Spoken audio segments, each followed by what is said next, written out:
And they saw me in a bra, and that was it.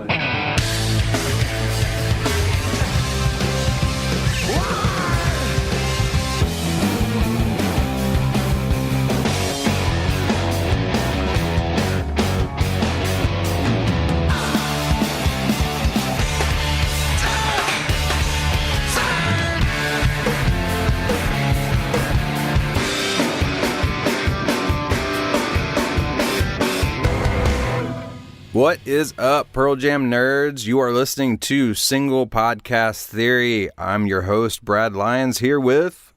I'm Brad Blazek. Come on, and we're going to talk about Pearl Jam some more. So if you're not down with that, then you need to switch to a different podcast. That's all I'm saying. Or jump on board. What's that? I said jump on board. Get I know, with us. dude. This is... I'm not going to... So, I guess we should call it episode 3. I don't really count the introduction. I don't know how to do the episode numbers. Well, if you're listening to us on like Apple Podcasts or whatever, this is going to say episode 3. So we'll be... Yeah, let's just go with stick that with because for me, it's going to drive me crazy if episode 3 is episode 2. Episode 2, yeah. Yeah, no, totally. So that will drive me nuts. And since we I'm the same have way, control, this is welcome to episode 3. Exactly. So we're going to talk about single video theory, which is where obviously we got our name. So we figured we'd go ahead and run this one down as kind of a bonus episode for this first week of the podcast life. So normally, just so you guys know, it'll be one episode a week. Every Monday, we'll drop a new episode for you guys. So we just wanted to go ahead and give you guys, kind of felt like episode 1, the introduction isn't really a full episode. It's only like 20-25 minutes long and just us rambling about ourselves. But go ahead and give you guys 10, and then I don't know how long this one's going to be because we're both tired as fuck. We're just gonna be honest with you guys. It's been a fucking week already. Man, like, yeah, dude, no sleep. I'm sitting here drinking a yellow Red Bull. Yeah, I gotta get my wings, dude. Yeah.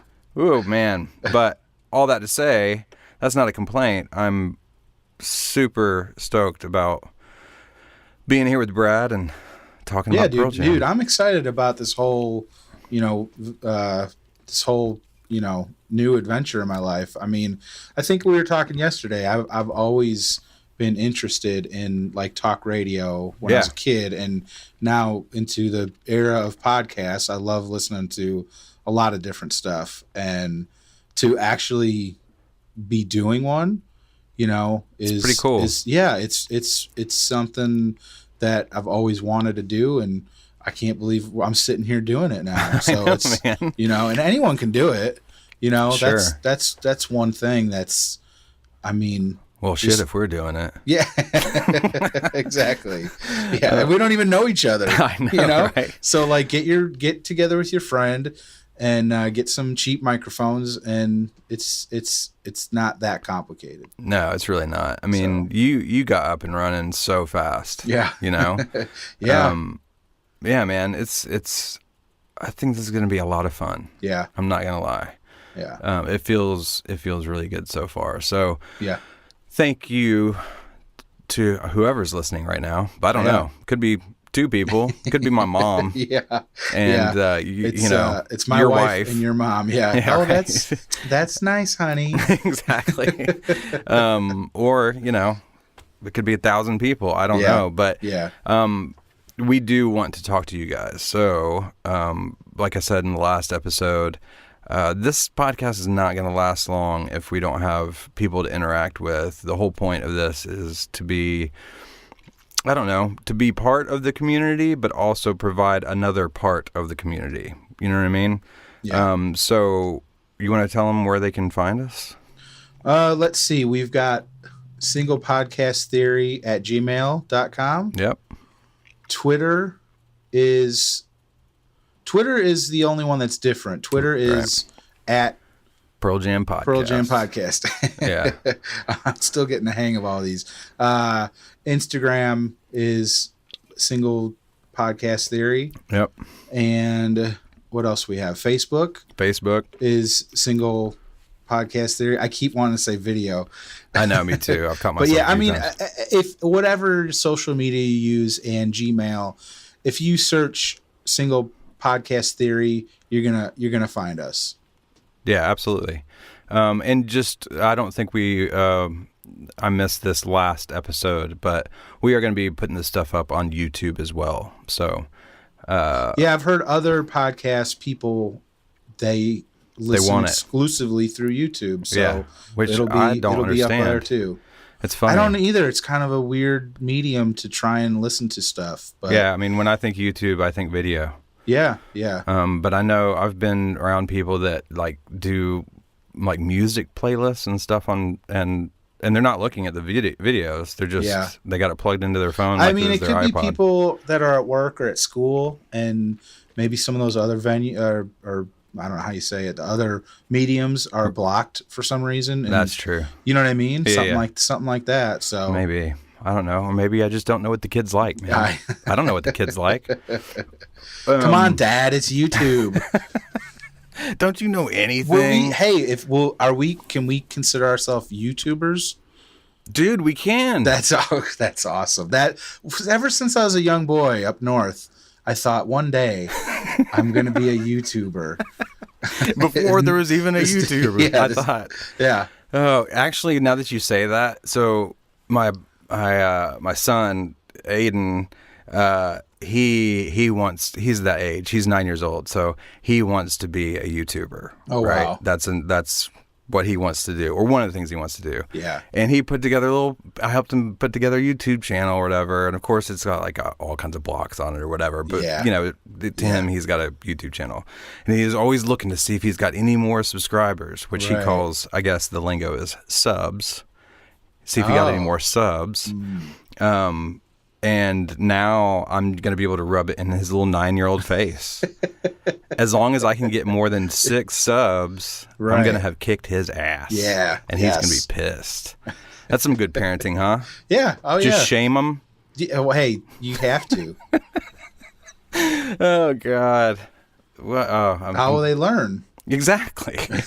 Through shame and negative reinforcement. That's the only way. Hey, look where it got me. Ah, God, you got to that before I could. Way to go, dude. All right, well, let's do this, man. All right, Single video theory. So, did you see this when it came out, or? Oh, yeah, definitely. Okay, Yeah. cool. Yeah. Yeah, I remember I was showing. Just to tell everyone, were we FaceTiming? And I showed you. I brought my VHS copy of Single Video Theory into the studio last night just to have around for recording some good luck for the first podcast. Yeah. But, Well, I did the same thing with my DVD because that first night that we talked, and you told me what the name of the show was going to be, and I was, I got it right away, and I'm like, oh man, I know I've got the DVD, I just haven't watched it in a while, in years. yeah. And so I'm like, I'm gonna go watch that. And I pulled the case out and I opened it and the disc is gone. That happens to me all the time. What a pain in the ass. I don't know. So I had to go on eBay and I found one for like $5. So Oh, dude, you're the good guy, man. I've straight up bit-torrented that shit because I have it on VHS. And I'm an old man. I don't know how to do that. Oh, dude, you're like a day older than me. What are you talking about? So obviously this is a video that they put out. It was shot by Mark Pellington on a 16 millimeter film. That's the same guy that did the famous Jeremy video. It was 3 days of shooting. Them in the rehearsal space in Seattle after recording the record, but getting ready for shows opening for the Rolling Stones. So that's kind of what it documents. It came out on VHS on August 4th, 1998, and then hit DVD November 24th, 1998. But it's cool little, I don't think that they play a full song in its entirety. But you definitely get some cool snapshots into what rehearsal is probably like for them. You know what I mean? Oh, yeah. Snippets of songs. And there's a couple songs that they almost get all the way through. Yeah. I think Wish List is one of them. And they spend a lot of time on that one. Maybe Given to Fly. Yeah, that's true. But yeah, there's little snippets of almost every song on the record. Mm-hmm. And at the very end, they start playing this like bluesy jam, and it's like it's a really cool song, and then it like morphs into Indifference. Oh, and that's right. It sounds so cool. I wish they would put out like a full version of that, or even just the version of them messing around in the studio, because it's really cool. Yeah, man. I mean, I'd love to hear those tapes, just because their normal producer, Brendan O'Brien, is the one who mixed the audio for Single Video Theory. So he's got a bunch of those performances locked away somewhere. I'd love to hear that stuff, especially since, like, I don't know, this is obviously for the Yield tour and the Yield record, and this is after they had kind of settled in a lot more into their whole no press, no interviews, right? None of that. Stone talks about that they finally got to a point where they weren't doing what the media wanted and just doing what they wanted, and it's just seems, you can see it in their faces that they seem like they're a lot happier and just more comfortable around each other. Oh my God, dude. If you look at any kind of video footage from like the Vitalogy era and then put it up against, like Single Video Theory, it looks like they've all had a nice long vacation compared to the way they looked during the Vitalogy era stuff. Yeah. It's like they just looked so kind of emotionally and physically beaten down during that record. But it's funny. One of the things that Stone said in that same little segment is, which I thought was pretty profound and and definitely, if you want to know about the kind of personality, the relationship arc of the band, he talked about that was a decision that they made to not do the press, not do the interviews, not kind of be at everyone's beck and call and just do what they wanted to do. The problem with that, but in the long term, the good thing, he said, was that then they didn't have anything else to blame themselves, or let me see how to say this. They didn't have anything to put the blame on, right? They couldn't say, well, it's because we're doing so many interviews and we're so tired we can't think and da-da-da. It's like all that was gone, and they had to realize that some of the problem was them. Yeah. You know what I mean? Yeah, yeah. And to be able to work through that, get over that hump, and still be the band that they are in 2017. It's amazing that they did not implode, because the heights of fame that they reached, and the turmoil inside the band with drummers and different stuff going on, it's crazy that they still came through it, and they're still going strong today. Sure. Well, and I think one of the things too that, I mean, Eddie, I don't think it was directly related to what we were just talking about Stone saying, but one of the things that kind of struck me in Single Video Theory is Eddie saying that the studio is kind of the fun part, and that's where it's like kind of the pure creative process, right, where they're locked away somewhere and they're getting to do exactly what it is that they kind of set out to do, as individuals and as a band. You know what I mean? Yeah, and I think part of what Stone was saying was that everyone was a part of this. I think me and you were talking about Vitalogy being almost the Eddie Vedder solo. Right. Some of it felt like it for sure. Yeah. And he just was talking about how everyone was a part of this one, and kind of what you were just saying, that like they had to, each one of them, sit back and trust that the band would figure it out, Yeah, sure. Well, and it's that interesting dynamic as well that I really like about them, is that I mean, it's much later in the video, but I think it's somewhere around, well, it had to have been around In Hiding, because that's the song that they were referring to. But Eddie just kind of saying that Stone had that micro cassette recording of a bunch of the parts of In Hiding, a bunch of the guitar licks and melodies and stuff. And Stone kept kind of saying, like, this thing's ready. Let's work on this. And he's just like, yeah, I don't have it yet, Yeah. and that amount of patience and trust between, the band, meaning the instrumentalists, and the lead singer, and both ways, for them to be able to Right. go like, okay, we'll keep sitting on this thing that we think is amazing Right. until the muse hits you. Yeah. You fucking weirdo. You know what I mean? But they know that it works because Yeah. then he comes back with the vocals for In Hiding. Right. Which is like And it's- one of the best songs on that record, Yeah. I think. Yeah. It kind of fits into that, like, it's a classic Pearl Jam song as far as Yeah. I'm concerned. Yeah. Well, it's got that very slower, soft opening, and then it just kind of blows up, Sure. I mean, they're the kings of that, though, man. Yeah, the build up. I mean, they don't do it all the time, but they're so good at just When they do it, working a song into this just huge, bombastic, kind of transcendent moment. Right. Whether it's the chorus that it happens in, or it's the bridge, or a guitar solo, or whatever, they just know how to build that tension into something huge. Some of my favorite. I mean, so first of all, Yield is probably. Let me think about this. Yield is probably might be my second favorite Pearl Jam record.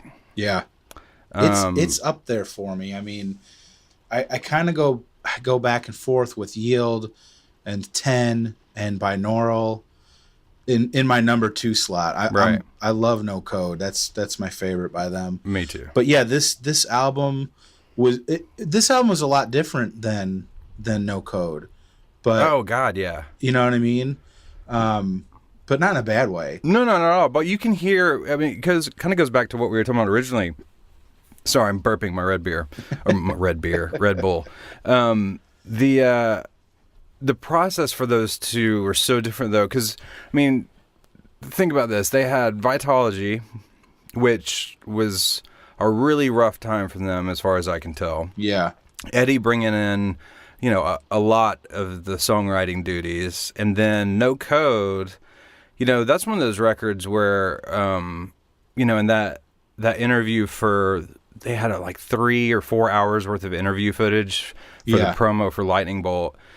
And they talk about how continually surprised they are that No Code is so many of their fans' favorite records, because to them, that was something that did not work.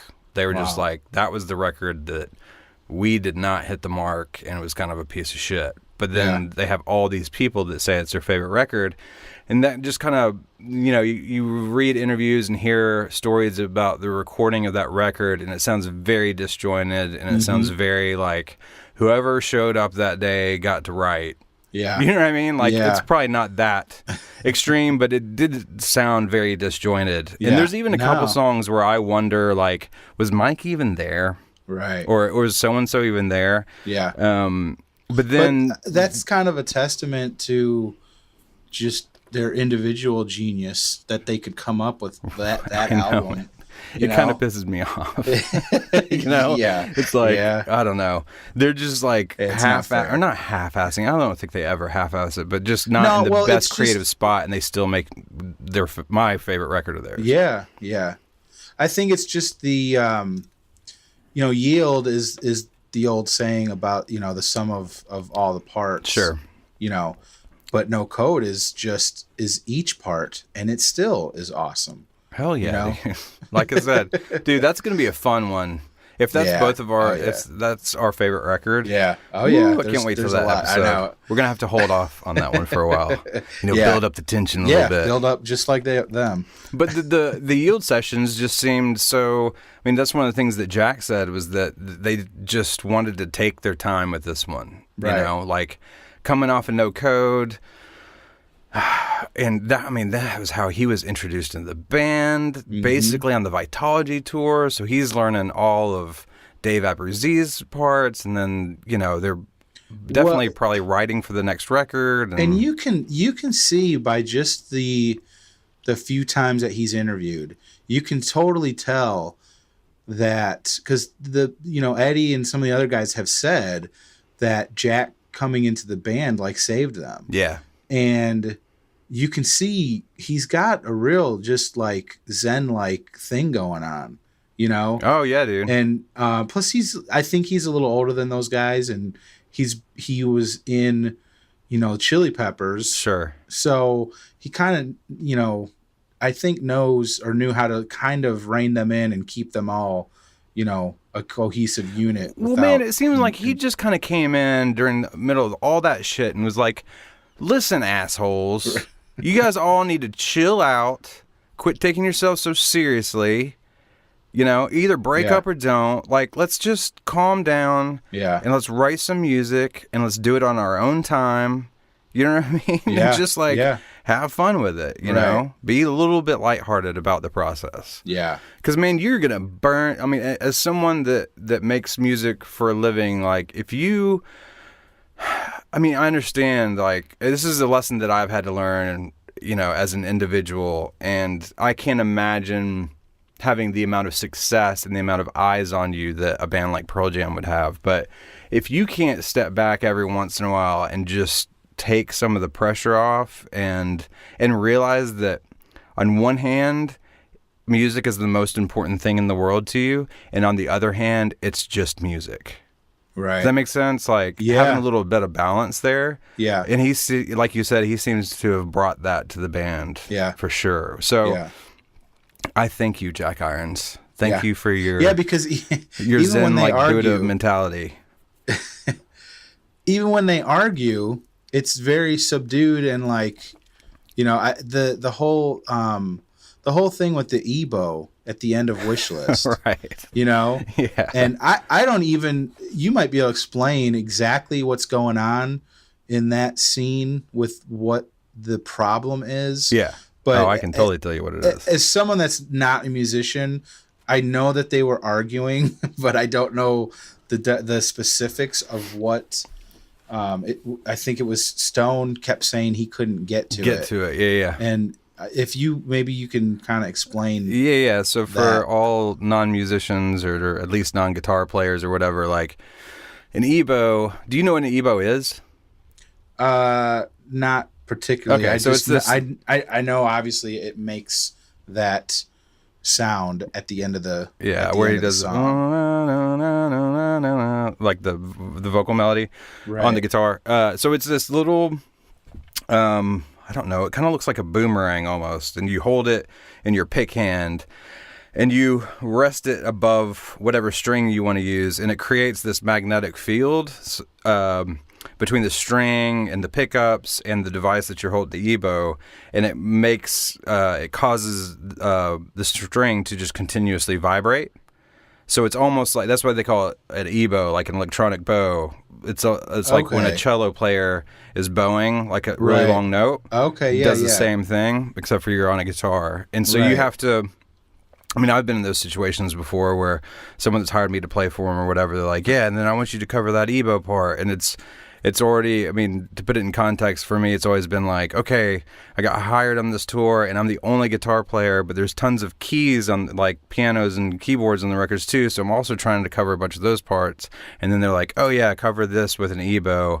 And what that means is you have to get rid of your pick. You have to get it. You have to make sure it's turned on. Okay, so he physically can't. Yeah, he's saying he physically, with the part that he's playing, there's no rest long enough for him to grab the EBow and take that part over. So Eddie, you do it. You know what I mean? Right. And he was just like, no.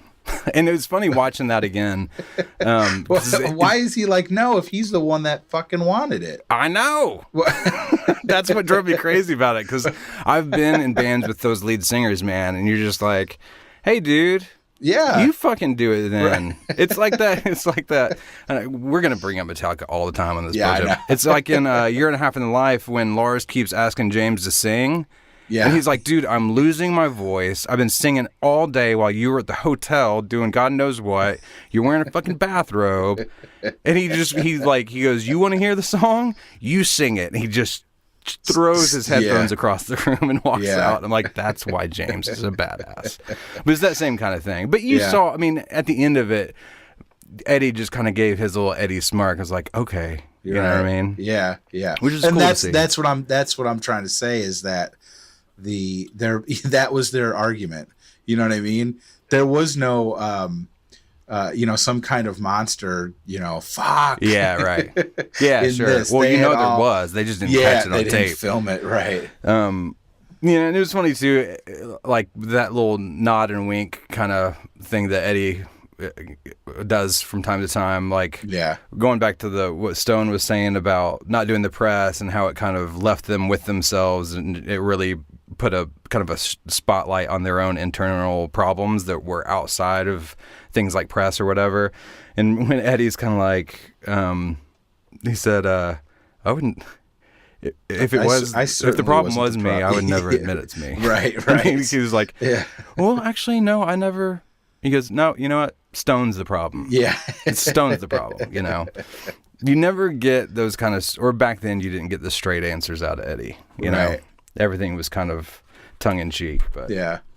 Man, one of my favorite songs on that record, it makes it onto my top songs as far as Pearl Jam goes. If I had a list written out, would be Given to Fly. Yeah. And that, going back to all of them writing, like, that's a Mike song, I mean, that's Mike's guitar part. I seriously doubt he had anything to do with lyrics and melody. But he writes, like we talked about last time, man. I can't wait for the Mike episode, because, I mean, even with Lightning Bolt, like, I think Sirens is just, but not necessarily my favorite Pearl Jam song, but I definitely think it's one of the best, or most well-written Pearl Jam songs in the catalog. Oh, yeah. And he has a knack of coming up with these instrumental guitar arrangements that obviously send Eddie off to write some great shit. Right. I love how Eddie too says about that song. He said, you have to listen for it, because it's not like a interview section where like his face is on screen, but he says something to the effect of like, don't let it get you down. You kind of like still give your love, just give it away. And he says that he loves singing that part of the song every time. Oh, really? You know what I mean? Which I thought was really cool. Yeah. Because you have to have a lot going on inside, and dare I say, a pretty big heart to write a song like that and to say something like that, and then to be able to get that emotion across through music. You know what I mean? Yeah. I mean, that's such a huge song. Yeah. It's kind of like one of those like chill bump songs, Right. I don't know. I love that song. I just wanted to talk about it. That's it. And then of course Jack has. Did you notice that Jack has a metal trash can lid on a cymbal stand? I wrote in my notes, and all I wrote was literally a trash can lid ? ! Exclamation point. I'm glad you noticed that, man. Oh yeah, yeah. It's just fun, dude. He is so fun to watch. He's such a physical drummer, and just the way his drums are set kind of low, and he's kind of a lanky dude. He's got like long loping arms, and he sits real low. Yeah. So the way he played, it's just fun to watch him. I wish there was more footage of him. Of him playing. Me too, man. Because I would have said, and I'm not making any claims yet right now, but getting ready to do this podcast, I don't mean this episode, but just in general, like working up towards figuring all this out. Like, I know one of the things that I was going to have to come out and say, we'll do our top 10 or do our ranking, the order of favorite to least favorite or whatever of their albums, but Drummers is going to have to be one of the conversations. And if you'd asked me, I don't know, a few years ago, I'd been like, Dave Aberzees, get the fuck out of here. Right. Jack Irons number 2, but man, I don't know, Jack. I think overall Jack is just so musical, so much more musical. Yeah. And there's a rawness to his playing. He totally made them more of a garage rock sounding band, if that makes any kind of sense. Yeah, I mean, he's definitely looser. He's definitely like, I mean, Dave Abruzzese was the power drummer. Yeah. You know, just oh my God, I loved watching him play. Yeah, but that and doesn't really serve for a lot of like nuance in music, dynamically, right? You know, yeah, he was just like into it, you know, and he was the perfect drummer for that time. But like, I mean, I love Matt Cameron, but he seems very technical, you know. He's kind of robotic. Yeah, I mean, he came from Soundgarden, right? Like, a lot of their stuff was like almost like math rock. Right. You know what I mean? Yeah. Like, yeah. Every song had to be in a weird time signature. Yeah. And, I love Soundgarden. He was perfect for Soundgarden. Yeah. Yeah. It just, I don't think he'll ever but fill the space that either Jack or Dave has filled, you know? Yeah. And that's the thing. I mean, I think just personality wise, because those guys have been friends forever, he's a good fit for. They don't have to worry about the drummer situation, having him back there, you know. Oh, for sure. There's not going to be any kind of drama, you know. And you get the idea too that even with Matt, like he seems to kind of take on some sort of a mentor role for them as well. Yeah, definitely. You know, because he was one of those guys that was kicking around the scene and maybe had a little bit more cred. At the time that Pearl Jam was getting together. You know what I mean? Yeah. Because I've heard all of them, especially Eddie. Like you'll notice a lot of times when Eddie does interviews like at a festival or something random like that, and he has someone with him, it's usually Matt. Yeah. You know? I think Eddie's personality requires some sort of like he just needs someone there with him. Yeah. You know what I mean? Yeah. I don't know why, but you kind of get that sense. Yeah. And that goes back to the whole thing with Jack too, and then we'll kind of leave that alone, I guess. But, you know, he made a comment, and I wish I could remember exactly what it was, but just talks about like what he loves is what it feels like while playing. And he described it as mindless fun. Right? And there could not be a greater juxtaposition between that mentality and like Eddie. Right. You know, and that's probably why that balance works. Yeah. You know, he's probably this like calming agent for a personality like Eddie's, you know? Right. Man, I loved that they played No Way, because that's one of my favorite songs, definitely on that record, but that's a favorite Pearl Jam song of mine. And they played it kind of like, it's a little bit faster. Of course, they do every song way faster live. Yeah, live. And it was a little bit more bluesy. Yeah. You know? Instead of that kind of like real alternative rock kind of dum dum dum da da da da. It was like it kind of had this swing to it, you know what I mean? Yeah. Did you like how I sang the guitar part? Yeah. Was it amazing? I need more of that. Oh my God. But it sounds like too, like, going back to, I guess maybe the theme of this video is just that them learning how to not take themselves so seriously, because Eddie at one point said, like, again, I'm gonna have to paraphrase it and write all this stuff down, but he said, you know, people compare being in a band to being in a marriage, and he's like, it's not a marriage. He's like, because you get to choose whether or not you come back. Right. You know, like, unless you're going to get a divorce, you don't have that choice when you're married. Right. Like, we can take a year off and come back. That's not what you do in a marriage, you know? Right. I like the way he put that, and that he had kind of come to that point within himself. Yeah. You know, as far as how and speaking of that too, I think it's Mike talking about that there's different dynamics between these five people. You know, you have all kind of floating around, he said. Yeah, there's Ed and Mike, and then there's Mike and Stone and Jeff, and you know, it's that shows you that despite the different, I guess, cliques within those five guys, that they do still all come together. Sure. No, I totally agree, and it also goes back to something that you said in one of the earlier episodes about. I don't remember which show that you had gone to. I think you were at the show, but that Eddie was a little bit under the weather, and I mean, he still played or sang great or whatever. Right. But that you said Mike kind of helped pick up the Yeah, slack on crowd. the energy. He was running. That was Memphis 2014. Well, it's And, that totally reminds me of, Mike talking about their kind of personalities floating around there, and that they all kind of, one person's strength is another person's weakness, and they kind Right. of pull each other around in a weird Yeah. way,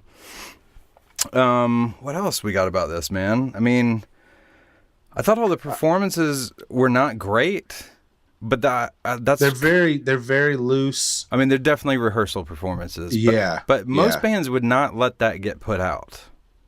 Really. You know what I mean? Yeah, Yeah. no, man. Like most of this video, the performances were just snippets of rehearsals. Yeah, and it's just I mean bits that's what and- rehearsals bits are and for, pieces is and- fucking up. So you don't do it on Right. stage. Yeah. Most bands are too precious and kind of vanity conscious, I feel like, to put stuff like that out. Yeah. It's like the idea of a live record. When Pearl Jam puts out a live record, it's a live record. Yeah. Yeah. I just can't imagine that they went and auto-tuned Eddie's vocal and blah, blah, all that kind of stuff. Yeah.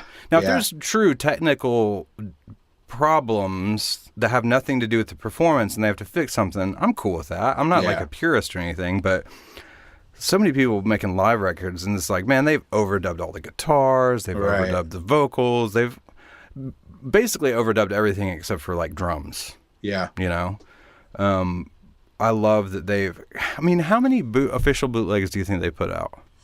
Or Oh, do you know? geez. I mean, You might know. I'm sure there's a number out there, but it's got to be. I mean, they've been doing usually a full tour since 2000. Yeah. So, I mean, that's 70 or 80 shows, maybe more than that. Yeah. So, I mean, you're thinking around 100 times- or something, but yeah, at least. so crazy, man. There's It's- just so.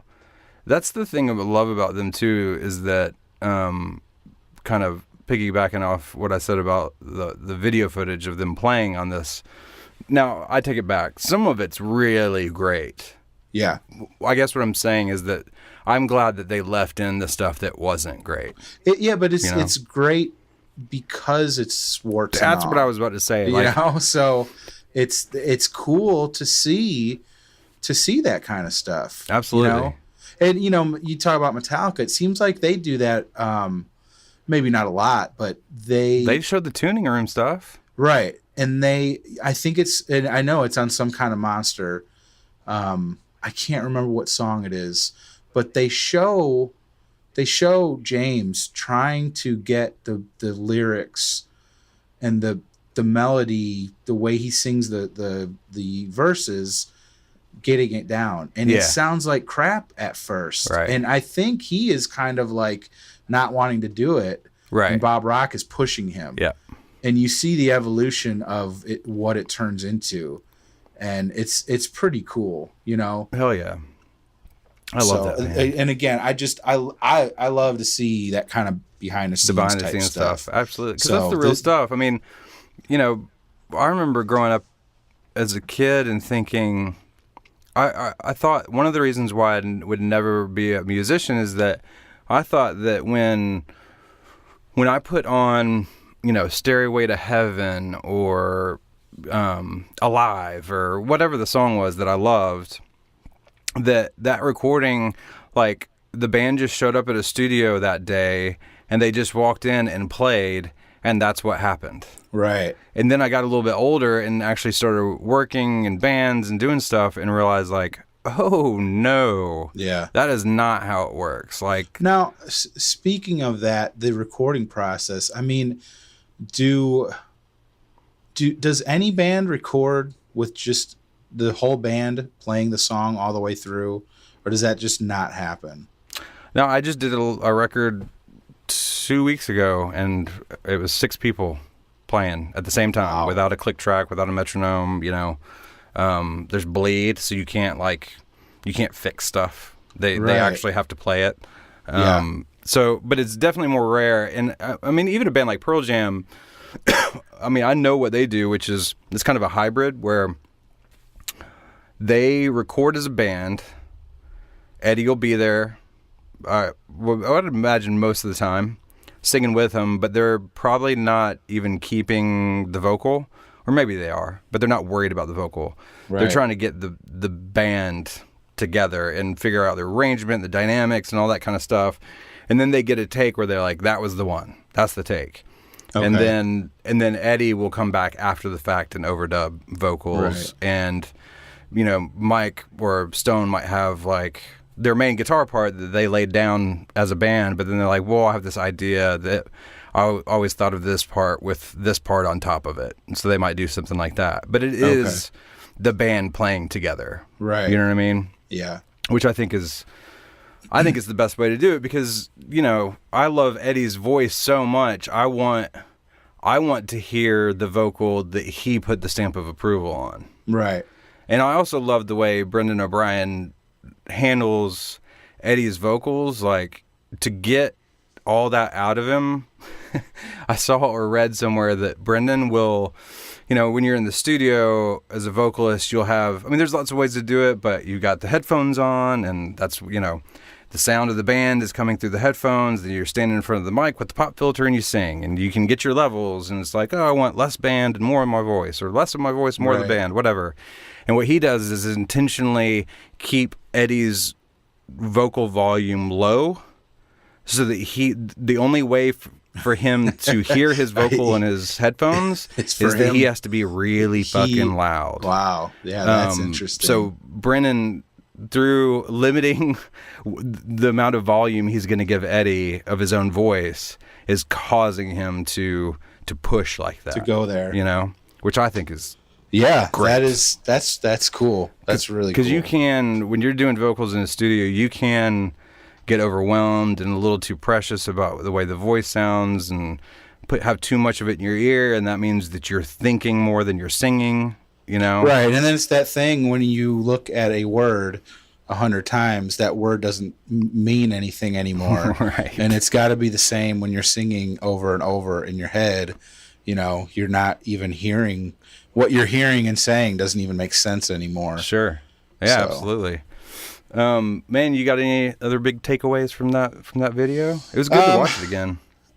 What's that? It was good to watch it again. I'm glad. Yeah, I haven't seen it in, like I said, in years. I love the very beginning when they're punching the clock. Oh yeah, I did too. I at the time I saw it, I worked in a place and we had a very similar punch clock. I remember those. So I was like, oh, I do that too. Yeah, it was just after the Great Depression, I think. I remember. Yeah, it was weird. It was a long time ago, man. Yeah. No, just overall, if people haven't heard of it or haven't seen it, it's a really good video to watch, and you get a bunch of behind the scenes stuff. It's not a concert film, like you said. I don't think they complete any songs all the way through. It's just snippets, but it's a little artsy fartsy maybe with the the little flowing, like, I was watching the thing. You can't hear exactly what they're saying. Yeah, totally. But I mean, don't let that put anybody off. It's very trippy, montage. Yeah. I mean, even, if you haven't seen it, it sounds like we're referencing interviews, which we are, but they never played the full interview of any one member of the band. It's just these little sound bites that they grab from them, and then weird, a picture of a candle way too close up or whatever. But I mean, it's cool. Yeah, man, that's it. So we gotta get off the air here and decide what we're gonna do for next week's episode. Yeah. All right. Thanks so much for listening, those of you that are listening. And like I said, we want to hear from you. So singlepodcasttheory@gmail.com. On Twitter is @Pearl Jam Podcast. Instagram and Facebook is Single Podcast Theory. I almost said Single Podcast Video. Single Podcast Theory. I'm going to get it straight. And then we will also be up on YouTube. I don't know how you're listening to this right now. If it's Apple Podcasts, YouTube is an option. If it's YouTube, Apple Podcasts is an option as well. So, but more importantly, we want to hear from you. We want to hear your top 10 lists. We want to hear, what you love about us, what you hate about us. We definitely want to make the show, or we're going to make the show that we want to make, because we're the ones doing it, just because we love it and we want to. But that does not mean that we don't want feedback from you guys, and we definitely want to make the show better for the fans of Pearl Jam, and hopefully we're going to get some fans too. You know what I'm saying? And we want to make you guys happy as well. So hit us up. Hit us up on the emails, on the social medias. Tweeters. Exactly. And if there's any YouTubers out there that want to help us, with YouTube. Dude, you know what I can't wait for? Building what's that? The trolls. Okay. I'm going to have so much fun fucking with the trolls. Yeah. Woo! Those people. I'll leave that to you because good. I will just freak out. Oh God, I'll get us thrown off the air. I shouldn't tell the trolls that I am very sensitive to criticism because that's going to make it worse. Dude, you just opened the floodgate, my friend. It doesn't matter. They're going to do it anyway. Okay. So yeah, that's very true. But I'll let you handle that side of it. Trolls will be trolls. All right, man. Well, that's it for this week. We will be back next Monday with another episode of Single Podcast Theory. This is Brad Lyons. And Brad Blazek. We're signing off. See you next week. Peace. Laters. I died and you just I died and you walked by and said no. I'm dead.